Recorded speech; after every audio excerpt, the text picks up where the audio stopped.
మొన్న అసెంబ్లీలో గౌరవ ముఖ్యమంత్రి గారు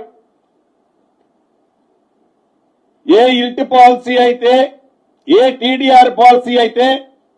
ఈ రాష్ట్ర ప్రభుత్వం తీసుకొచ్చిందో అసెంబ్లీ సాక్షిగా అబద్దాలరావు గారు, డ్రామాలరావు గారు, మీరు ఏ కమిటీని వేయమంటే, ఏ శాఖని దీనికి నిర్ణయించమంటే, ఏ ఎంక్వైరీని వేయమంటే 2004 నుంచి 2014 నుంచి తెలంగాణ రాష్ట్రం ఏర్పడిన దగ్గర నుంచి ఇప్పటి వరకు ఈ 2026 మార్చి వరకు ఏ ఇల్ట్ పాలసీ, ఏ టీడీఆర్ పాలసీ మీద వేలాది కోట్ల అవకతవకలు జరుగుతున్నాయని మీరు చెప్తున్నారో ఈ ప్రభుత్వం